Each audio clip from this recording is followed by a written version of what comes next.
Hello, welcome to a video on measures of central tendency. Measures of central tendency are values that can estimate the center of a sorted data distribution, a data set. So what we're going to do in this section are describe the 4 M's of central tendency: the mean, the median, the mode, and the midrange, using the various formulas for each of these 4 values or statistics. So the mean, the most common, the most widely known measure of central tendency, is just another name for the average value. So the arithmetic mean, we add up all the measurements. That's what this notation up on the top represents. It's adding up all the measurements in the data set. And then we divide by the number of measurements in the data set, which is what this little n down here means. So you add up all the values and then you divide. So it literally is the average. It's just another name for it. So what we're going to do here with this example, just to give an example, we're going to find the average salary of the 10 highest paid actors. Okay, now these are actors. This is like male, female. So we're going to find that 10 highest paid actors and actresses. So there's 1, 2, 3, 4, 5, 6, 7, 8, 9, 10. And we're going to add those 10 numbers up and divide by 10. So add them all up, get 147, divide by 10, get 14.7, and the units for the mean are the same as the units for the data set, so that is millions of dollars. Alright, now sometimes our data is not given with just individual numbers. Sometimes we have what's called a frequency distribution. So, like we saw in the last section of notes. And if that's the case, if x is a possible value that shows up in your frequency distribution, and f represents the frequency of that data value, how often that data value occurred, then x times f, if you add all that together, what that basically is going to do is the x times f, when you multiply those, that's a possible, x is a possible data value and f is its frequency. So for instance, if like on the last data set, this 9 down here, 9 occurred 3 times, right? Now I could write, and we know when I'm doing the formula for the sum, I could write 9 plus 9 plus 9, but I could also write 3 times 9. Right, 9 plus 9 plus 9 is 27. 3 times 9 is 27. And that's what this formula is doing. It's multiplying how many times a number occurred by its frequency, and then it's adding those things up individually. So we'd have 3 9s, 1 10, 2 11s, and then one of each of the rest of the numbers. But we could multiply by the frequencies and then add everything up individually, every unique product times its frequency. And that's exactly what this thing's doing here. Okay, and n is the total frequency of the distribution. It's the sum of all the f's of all the frequencies will give you your n. So that's what you're going to divide by. But it's the same thing. It's the same thing as we just did.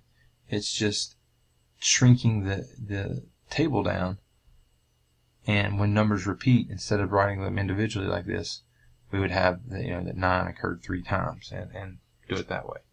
Let me give you an example so you can see what's going on with this. So instead of listing all of these data points out, what we end up doing here, there's the saying, the stress rating of 0 occurred twice. So instead of having a table or a list of data that says 0 0, we're just putting 0 and then a 2 beside it. So 0 0 1, and then 2 occurred 3 times. So 2 2 2. It's just when we get up here to these upper numbers, that occurred a lot. You wouldn't want to write 8 8 8 8 8 8 8 26 times. So that gives us the need for a frequency distribution to kind of compact everything. But we should still be able to go back and get that mean. We just don't want to have to write out 26 8s added together and 31 7s added together. We want to be able to have a little shortcut method to do it, and that's where the mean from a frequency distribution comes in handy. All right, now how we're going to do it? Well, x times f means we're going to multiply the columns together. So it's like if you can envision a multiplication dot right in the center here, in between these.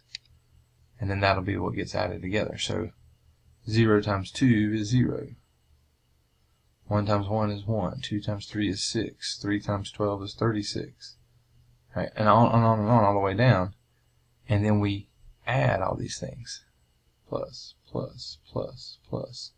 All the way down.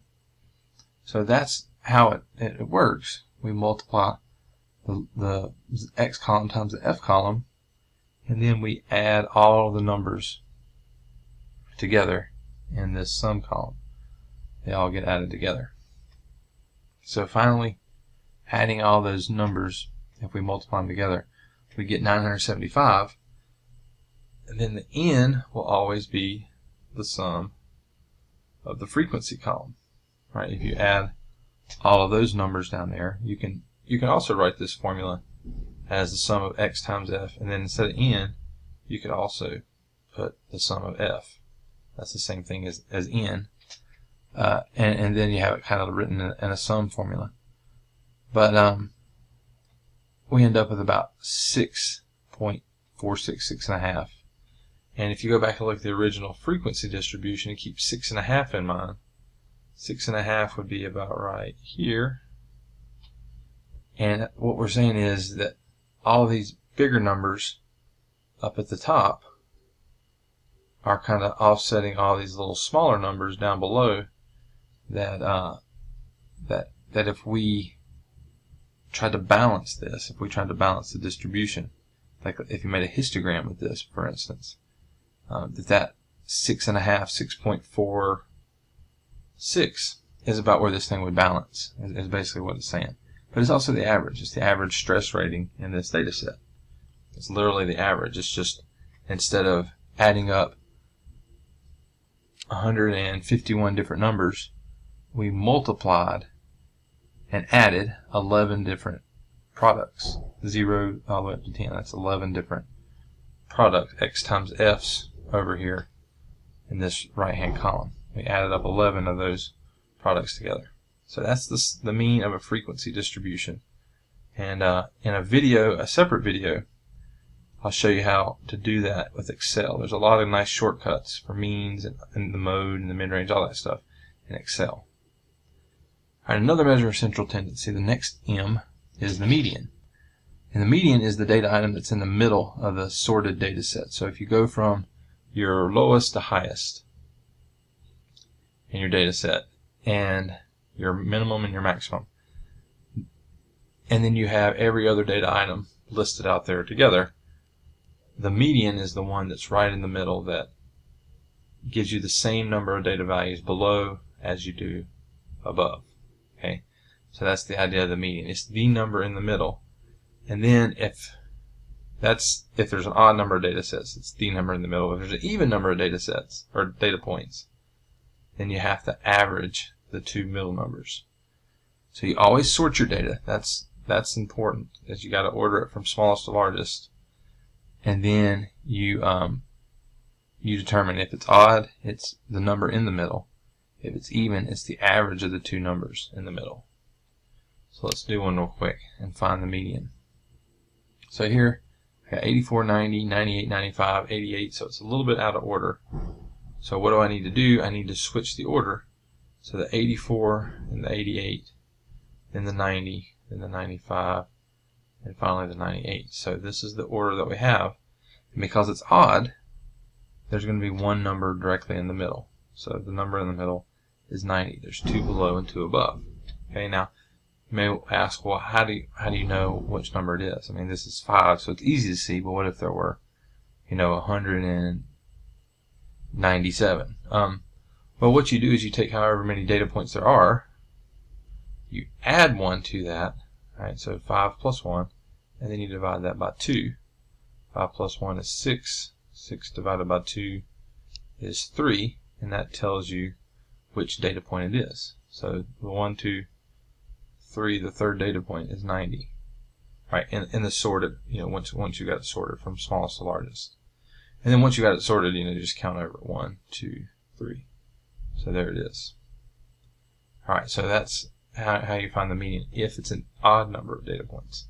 Now let's look if we have an even number. So if I have an even number, again, I have to average the two middlemost numbers. So again, sorting this data set right here, I get down to this data set here. 7 starts off, 13. Anyway, if you count, there's 1, 2, 3, 4, 5, 6, 7, 8, 9, 10 data points. So that's even, so we have to average the two middlemost numbers. So the 28 and the 34 get averaged, and that ends up with a median of 31. So in this case, the median doesn't even belong to the data set. There is no 31 in the data set. That's what we consider the median. Half of the numbers are below, half the numbers are above. And that may seem weird, but you got to remember that we are typically doing this stuff, the mean, the median, the mode, mid-range, all these measures of central tendency to estimate the center or the middle value for a population. We just use the sample to best guess it, to come up with the best guess. So what we're suggesting here is that the middle number in the entire population would be 31. Okay. Now again, this isn't a specific data set, and they're not telling us what these numbers represent. So there's no population necessarily, but that's why it's okay to have a median that's not part of the data set. Okay, so sort your data first and then find the middlemost number. Okay, again, this is even. So when your data set's even, how do you go straight to it like we did with the odd one? Well, if it's even, you just go ahead and divide by 2. Right, and you get 5. And that's the first of the two things that you'll average. And then you also include the next one in there as well. And that will be the two numbers that you average. So your first one will be the fifth. This isn't saying that you're going to add 5 and 6. It's the fifth number in the sorted data set, and then the next one, 6th in this case. So if we count, once we got sorted, 1, 2, 3, 4, 5, and then there's 6, the next one. Those are the two things we'll do. So when it's even, you just divide by 2. That's the first of the two numbers that you'll average. That's the index where it occurs. And then if it's odd, you have to add 1 first, and then divide by 2. Okay, even numbers are divisible by 2. Odd numbers aren't. So you have to add 1 first, make it an even number. 6 is even up here, and then divide by 2. Alright, so that's how we find a mean and a median. So here's like a data set with actual values. So listed below are the number of letters in the 9 longest words in the English language. How many letters there are in those words. Find the median number for these 9 longest words. So we've got them in increasing order from smallest to largest. It says in the problem that there are 9. So 9 is an odd number, so we need to add 1 and then divide by 2. So 9 plus 1 is 10, divided by 2 is 5, so the 5th position from smallest to largest. So 1, 2, 3, 4, and 5. So there's our number. Alright, so that's how we get a little shortcut formula for finding median. When you start to have bigger numbers, a larger data set that is, that little trick, rather than, you don't want to have to slice off the end and then make your way to the middle. You could do that, just 1 to 1, one off the left end, one off the right end, until you get to the median. But you wouldn't want to do that if there were, 205 data points. Alright, the median for a frequency distribution. This one's a little bit more tedious, right? Because you do have to kind of think about that. But the same idea. If I added up all of these frequencies, if I summed up the frequencies, that's n. That's the sample size, or that's how many data items I have. So just like before, there were 10, or sorry, there were 9. So I added 1 divided by 2. Well, now I have to add all of these up to figure out what that number is. So that's 151, which is odd. So I need to add 1 divided by 2. So the 76th position. Well, the 76th position, it's not sorted out where I can just count. I have to literally count the frequencies. So what I would have to do here is just start with the first and add until I get down. So in this first two, there's two numbers, and then there's 1, so I'm at 3. Obviously that's not enough, so I got 3 more. Now I'm through the third group. I add 12 more. Now I'm through this group. Right, I add 16 more. Now I'm through this group. I add 18 more. Now I'm through that group. I'm still not to 176, so I just keep going until I am. So I'm through this group. I add 13. I'm through this group. I add 31. Alright, I went to 96. So I passed. I went from 65 to 96 in this group right here, in the 7s.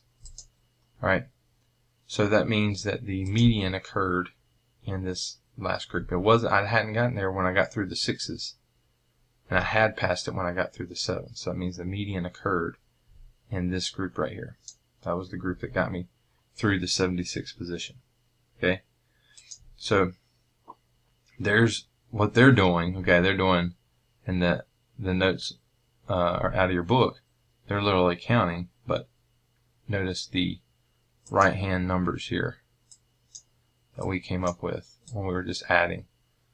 There's the 34, the 52, the 65. So there's where it occurred. So you can literally just add down, and when you get past that index, that number you got from the n plus 1 divided by 2, or the n, the nth item if it was already even. Once you get to that number by adding the columns up, then it occurred in that previous column that you were talking about. So this was the number that took us over 76. So it was in this number that it occurred.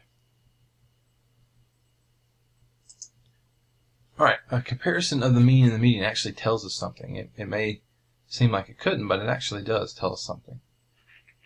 So we got 5 employees, and they make this salaries, and their manager makes significantly more. So if we find the median of these, we got 1, 2, 3, 4, 5, and then 6 including the workers. So that's an even number. So we're going to, since that's 6, we divide that by 2 and get 3. So the first one we're going to add is this one, and we're going to average those two. That's the middle 2. So we average those two and we get about 22,050. That's the median. Alright, now the mean, remember the mean, we just add the 6 numbers and divide by 6. So we add the 202,200 divided by 6 when we add up all those salaries, and we get about 33,000. Well, if you look, we got 22,050 for the median, and then the mean is significantly higher, 33,700. Well, it should be obvious. Why is that higher? It's because we're including the manager in there. Okay, the median of these numbers, of the other numbers here, is down in the low 20s, but when we include the manager in there, it pulled everything drastically up. So the measure of central tendency here, if we're just talking about the people that work for this place, if this is the only 6 employees, then the median is a better estimator of the middle, of roughly what we would expect someone who works there to make, because this one number is skewing everything. They could advertise our average salary for people who work for us is almost 34,000, when in reality, if you randomly pick a person that works here out of a hat, you're typically going to get numbers around here, not around here. Okay, the term that we use in statistics is resistance. The resistance to what we call outliers. The median is resistant to outliers because how do we compute the median? We only use the numbers in the middle, right? These extreme values on the ends are not going to influence the median because the computation of the median doesn't even go anywhere near those. It doesn't include those. But the mean uses all the values including the extremes, the biggest and the smallest. And so if there are significantly big or significantly small values, the mean pulls that measure of center up or down in the direction of the extreme values. So this extreme value is much bigger, so it pulled the mean up from the median. Right? And that's why we have more than one measure of center, is because we use the different measures of center for different data sets. So we got a data set like this, where there's an outlier or a data value that's much bigger or smaller than all the rest of them, then we would use the median to estimate the center. But if we have data values that are all typically the same, or if there is what we call symmetry, yeah, there may be a really big one, but there's a really small one to offset it, then we would stick with the mean. But when we are what we call skewed in one direction versus the others, meaning there's one outlier that's obviously not like the rest, that's when we typically go with the median as the measure of center. Now, these other two, the mode and the mid-range, they are measures of center, but they're not nearly as used as much as the mean and the median. Typically, if we have symmetric data, we're going to go with the mean. If we have asymmetric or what we call skewed data, we'll go with the median. And these other two sometimes are close to the mean or the median, and then therefore kind of get used, but they're nowhere near used as a measure of center on their own like the other two are. Alright, the mode is the data value that occurs the most often, so the most frequent in a frequency distribution, or just the number that shows up in the most in a data set where you get to see all the data. So let's look at this little small data set, and what's the mode? Well, there's 2 7s, everything else occurs once, so the mode is 7. Now it's important for you to understand that if this data set had, like for instance, let's say there was another 10, then we would say the modes are, and then we would include 7 and 10. Okay, so if there were 2 numbers that repeated, or even 3, if there was another 8 in here, then I would include that as well. The modes are 7, 8, and 10. Okay, but let's also say that nothing repeated, like there was only one 8, there was only one 10, and there was even only one 7. Right, now there is no mode. If nothing repeats at all, then there is no mode. Okay, so that's what this is saying right here. In this last sentence, if no data items are repeated at all, the data set has no mode. And if more than one data value, if there's like a tie for the highest frequency, and that tie is something other than 1, then each of those data values is a mode. Okay, so sometimes you'll have more than one mode. Sometimes, like what we had right here, you'll have just the single mode. And then, depending on the way the data set is, if there isn't any repetition at all of values, then there's no mode at all. Alright, the mid-range. The range, we'll talk about a little bit later. The range is just the gap between the lowest and the highest values. It's like how many numbers, the gap between the extremes in your data set. So the mid-range is literally the middle of that. You take your biggest value, you take your smallest value, and you average them. And that number in the middle is called the mid-range.